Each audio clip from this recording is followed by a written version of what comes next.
పెట్రోల్లో ethanol మిశ్రమాన్ని ప్రస్తుతం అమల్లో ఉన్న 20% నుంచి 40% పెంచేలా చూడాలని కేంద్ర పెట్రోలియం శాఖ మంత్రి హర్దీప్ సింగ్ పూరిని సీఎం చంద్రబాబు కోరారు.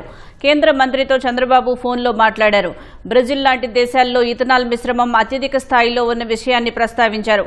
ఇథనాల్ మిశ్రమం పెరిగితే భారతదేశం పెట్రోలియం దిగుమతులపై ఆధారపడటం తగ్గి విదేశీ మారక ద్రవ్యం ఆదా అవుతుందని సీఎం వివరించారు.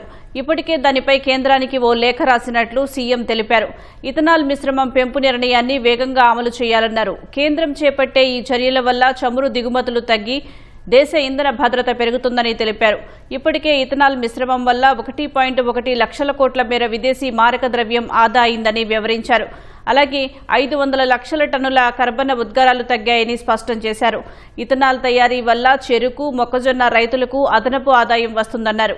ఏపీలో పెద్ద మొత్తంలో ఉత్పత్తి అవుతున్న మొక్కజొన్న పంటకు కేంద్రం తీసుకునే నిర్ణయం వల్ల మేలు జరుగుతుందని అన్నారు. ఇటీవల ఢిల్లీ పర్యటనలో అమిత్ షా వద్ద ఈ అంశాన్ని సీఎం చంద్రబాబు ప్రస్తావించారు.